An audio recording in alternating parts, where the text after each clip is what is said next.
하나님 말씀 레위기 4장 27절에서 31절 말씀을 함께 보도록 하겠습니다. 만일 평민의 하나가 여호와의 금령 중 하나라도 부지 중에 범하여 허물이 있었다가 그 범한 죄에 깨우침을 받거든 그는 흠없는 암염소를 끌고 와서 그 범한 죄를 인하여 그것을 예물로 삼아 그 속죄제 희생의 머리에 안수하고 그 희생을 번제소에서 잡을 것이요 제사장은 손가락으로 그 피를 찍어 번제단 뿔에 바르고 그 피 전부를 단 밑에 쏟고 그 모든 기름을 화목제 희생의 기름을 취한 것 같이 취하여 단 위에 불살라 여호와께 향기롭게 할지니 제사장이 그를 위하여 속죄한 적 그가 사함을 얻으리라.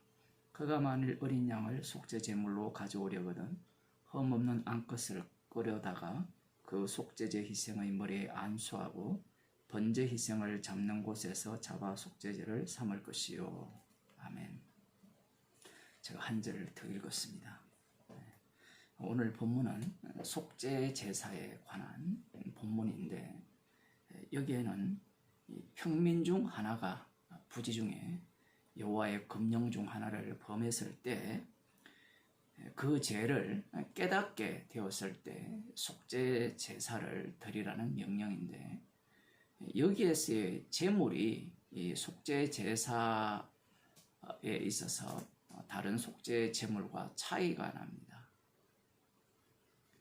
물론 제물의 등급에서 차이가 나는 것도 있긴 있는데요. 족장의 속죄 제물은 수염소라고 이렇게 규정이 되어 있어요.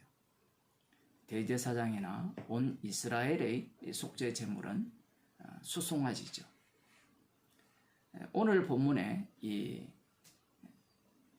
평민의 하나, 이스라엘 백성 중 한 사람입니다. 그 사람이 부지 중에 죄를 범한 이후에 그 죄를 깨닫게 되었을 때 드려야 할 제물은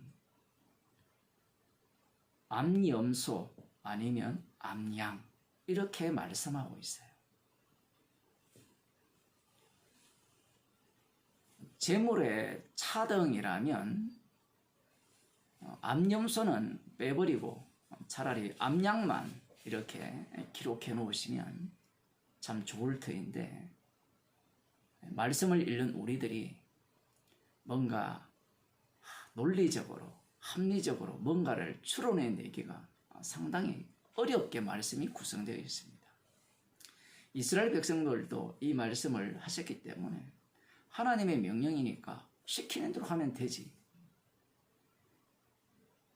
우리 각자가 죄를 범했고 부지 중에 죄를 범했고 그걸 깨닫게 되었을 때 하나님께 드려라는 암염소 아니면 암양 아니면 가난한 자는 산비둘기 둘 아니면 직비둘기 둘 아니면 그 흰가루 10분의 1 흰의 10분의 1 그것을 속죄 제물로 드리면 되잖아요. 이렇게 사람들은 쉽게 생각할 수 있습니다.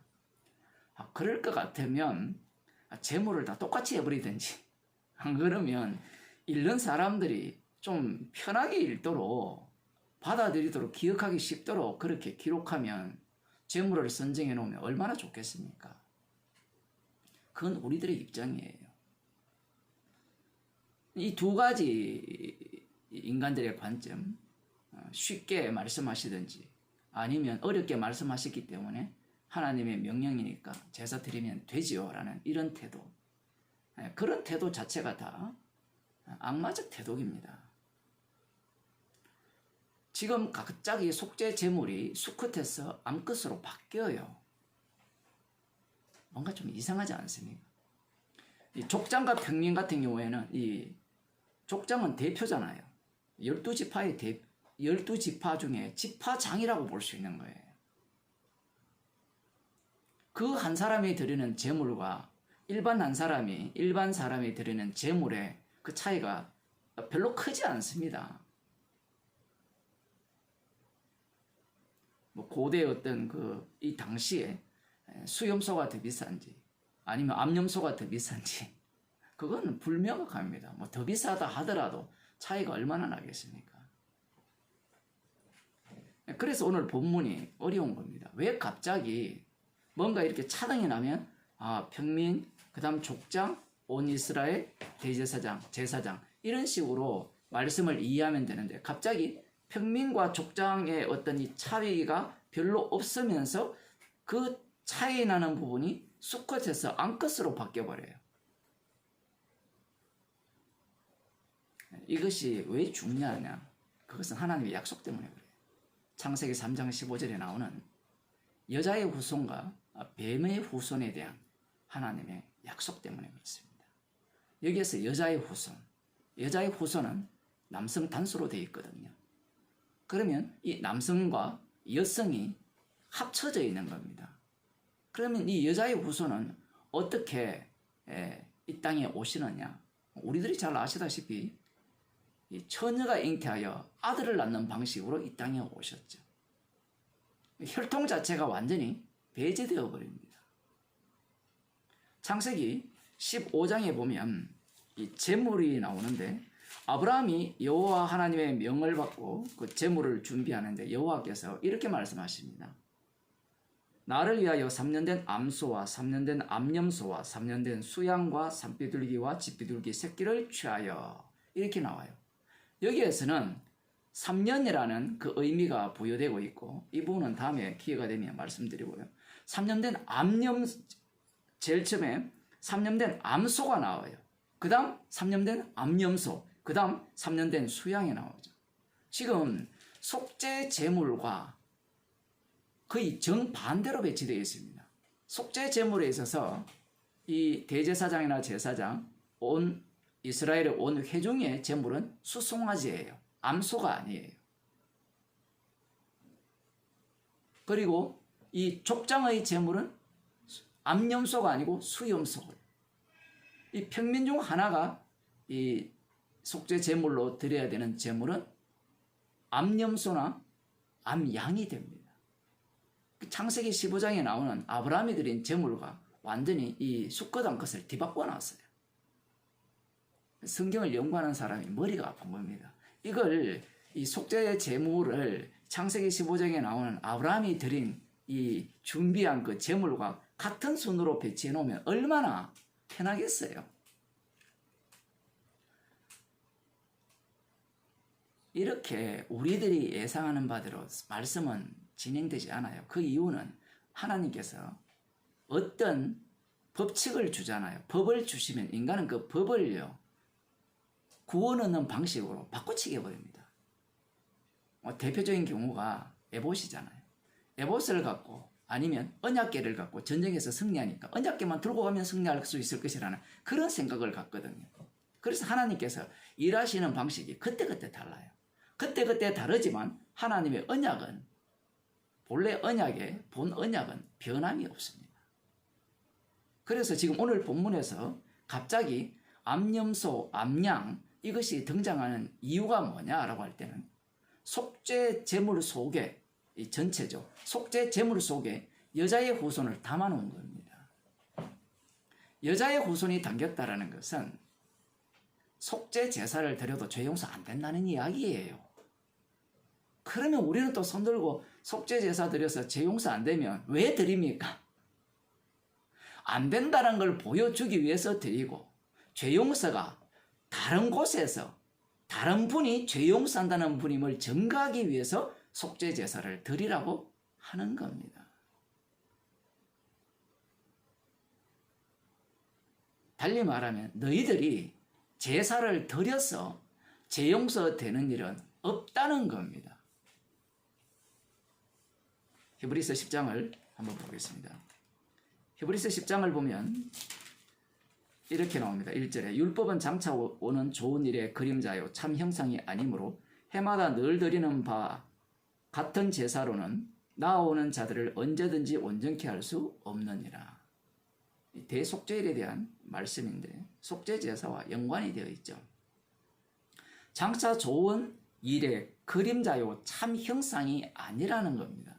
이렇게 이야기하면 사람들이 어떻게 오해를 하는가 하면 참 형상이 아니고 그림자기 때문에 그 자체로도 가치가 있지 않느냐, 재용서하는 능력이 있지 않느냐, 이렇게 접근을 해요. 그게 누구의 사고방식인가 하면 유대인들의 사고방식입니다.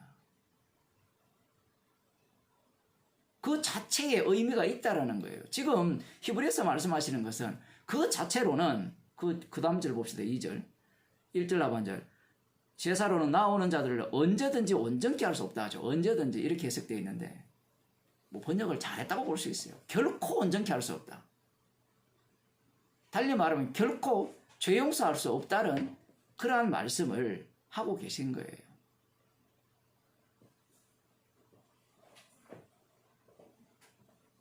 그러면서 그렇지 아니하면 섬기는 자들이 단번에 정결케 되어 다시 죄를 깨닫는 일이 없으리니 어찌 드리는 일을 그치지 아니하였으리요. 계속해서 죄를 깨닫고 드린다는 것은 이 제사 자체는 진짜 제사가 아니라는 겁니다. 그러면 누가 진짜 제사를 드리고 그 제사 드리는 제물이 되느냐라고 할 때는 여자의 후손으로 오시는 분이에요. 그럼 여자의 후손으로 오셔서 우리의 죄를 완전히 사시고 다시는 기억지 아니하셨다. 지금 이렇게 말씀하고 있거든요. 히브리서 10장 18절에. 자, 그러면 됐네요. 구약의 속죄 제사로는 죄 용서가 안 되니까 예수님이 오셔서 완벽한 죄를 용서하셨습니다. 다시는 우리의 죄를 기억지 않습니다. 그것을 믿으세요. 믿으시면 구원을 얻습니다. 더 이상 죄를 생각지 않는 죄 용서입니다. 자, 이렇게 얘기하면 맞죠? 맞는 것 같잖아요. 박옥수가 이렇게 설교를 해요.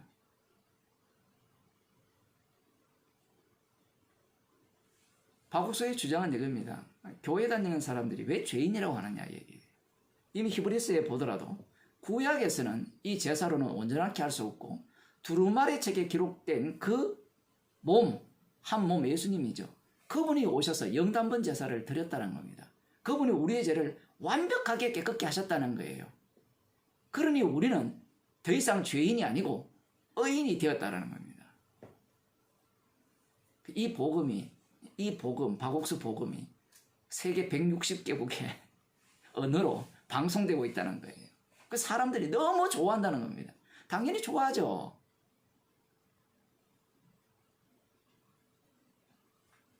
그래서 왜 좋아해요? 예수님이 우리의 죄를 다 용서해서 그 다음 구원했다는 이야기입니다. 십자가를 구원용으로 보는 거예요. 십자가에 달리신 분이 주가 되셨다는 것을 빼버립니다. 그 주님의 능력이 긍휼히 여길 자를 긍휼히 여기서 완전히 죄를 용서하셨어요. 죄를 용서하셨기 때문에 용서받은 죄인이 뭘 자랑하겠습니까? 성령을 받았기에 십자가의 피를 자랑해요. 뒤에 보면 이 복음의 고난에 참여하는 내용이 나와요. 왜 사도 바울이 고난을 받았습니까? 그들이 구원의 완벽성을 전했기 때문에 아니에요. 십자가를 전했기 때문에 그렇습니다. 사도 바울은 십자가 외에는 자랑할 것이 없다라고 고백을 하죠. 십자가 외에는 자랑할 것이 없다라는 말은 자기는 죄인 중에 괴수라는 겁니다. 그 자체가 죄를 위하여 다시 그 제사를 드릴 필요가 없다라는 겁니다. 완전히 죄를 용서했다는 증거예요. 악마에게 속한 자들은 자기 구원에 미쳐 있기 때문에 십자가의 피의 완료성을 자기 구원용으로 받아버립니다. 그래서 나는 이미 십자가의 피를 믿기 때문에 이 말씀을 믿어버리면 이미 죄가 깨끗이 용서되었잖아요. 예수님께서 자기 몸을 들으셨기 때문에 더 이상 우리의 죄를 기억지 않습니다. 근데 왜 죄인이라고 합니까? 이렇게 이야기하면 기분 되게 좋은 거예요.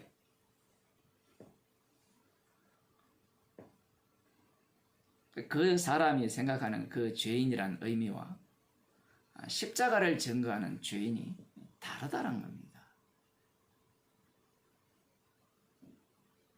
그러니 그 사람은 무엇을 증거해요? 십자가를 전하는 게 아니라 십자가에서 다 이루어서 우리의 죄를 용서했다라는 걸 전하는 겁니다. 그러니 걸림돌 자체가 없어요.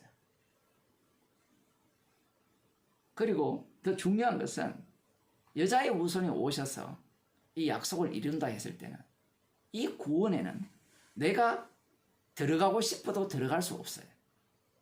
내가 들어가기 싫어도 들어갈 수가 없습니다. 내가 마음대로 할 수 있는 곳이 아니에요. 이 말씀을 보고 믿으시면 됩니다라는 논리를 펴요. 말이야 다 맞죠.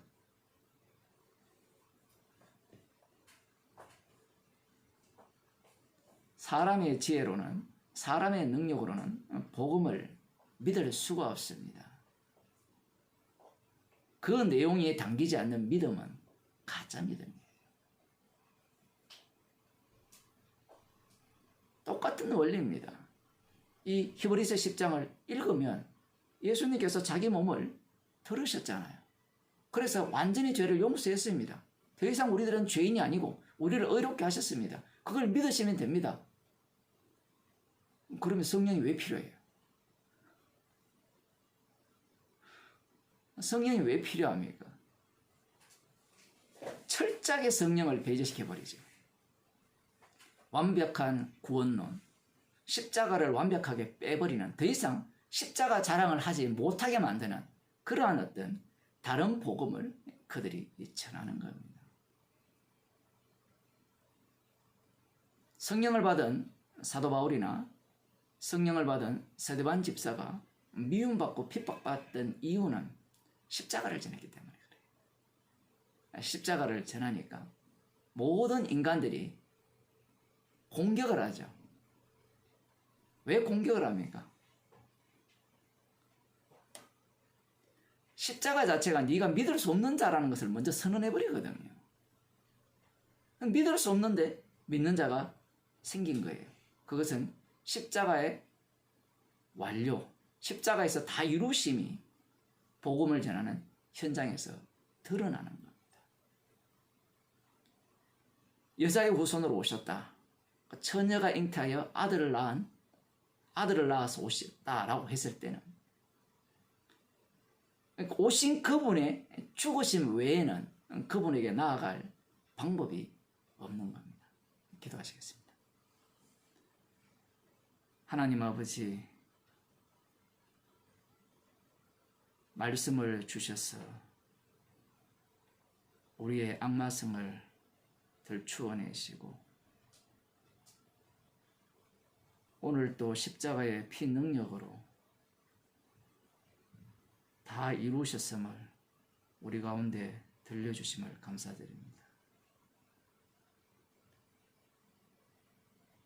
나는 아니고 대신 죽으신 주님만임을 마음껏 외치며 자랑하는 주의 백성이 되게 하여 주옵소서. 예수님 이름으로 기도드리옵나이다.